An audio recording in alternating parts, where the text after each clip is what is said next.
Hey guys, welcome back. So in this video, I'm going to show you how to use project knowledge in Claude AI. So what you need to do basically is just um, use the prompt box in your advantage. So if you have more files and instructions right over here, what you can do is simply use the symbol, this one right here. And yeah, with that, it will open up basically the drop down menu where you will select which file, which document you want to reference to. And then you can do something like that.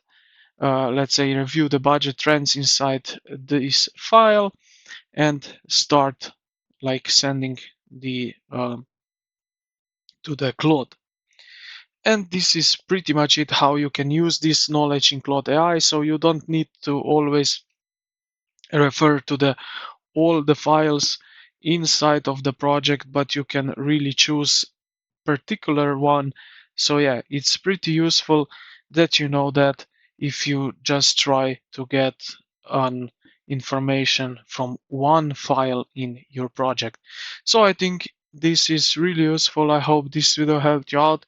If you did, consider to like the video and subscribe to the channel. Thank you for watching, and I will see you in the next one.